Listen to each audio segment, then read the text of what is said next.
My name is Jane Stewart. I'm the Chair of the British Fertility Society. Much anxiety has been generated around the prospects of fertility treatment as the UK experiences escalating numbers of people affected by the Covid-19 infection. There's been uncertainty about how best to proceed. National strategy, of course, changes on a day-by-day basis in managing the pandemic, and local health policies have been changing on a regular basis in addition. International experience is generally reassuring in that we don't believe that there is an increased risk to mother or baby in having the infection. Undoubtedly, however, some women who are pregnant will experience more significant symptoms. People with underlying medical problems are more likely to have severe disease, and pregnancy will only compound that. For women who have underlying health conditions, it may be suggested that it would be appropriate for them to avoid pregnancy at this time, whether they're fertility patients or not.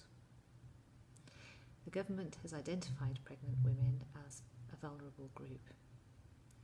It is incumbent upon us as clinicians and scientists in reproductive health, as we are now in the social distancing phase, to ensure patient safety, of course, but also to put some thought towards staff health and the best use of NHS resources.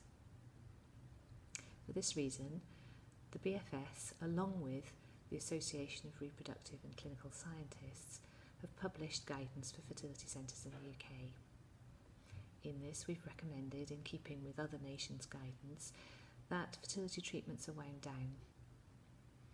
Different centres will do this in a different way. They will have different plans in place. But we do anticipate that there will be now no new treatments being initiated, and clinic visits are being kept to a minimum. There's good advice available for women who are already pregnant. But if you're contemplating or in the process of treatment and are uncertain about how you're proceeding, please do contact your own treatment centre, who should be able to advise you.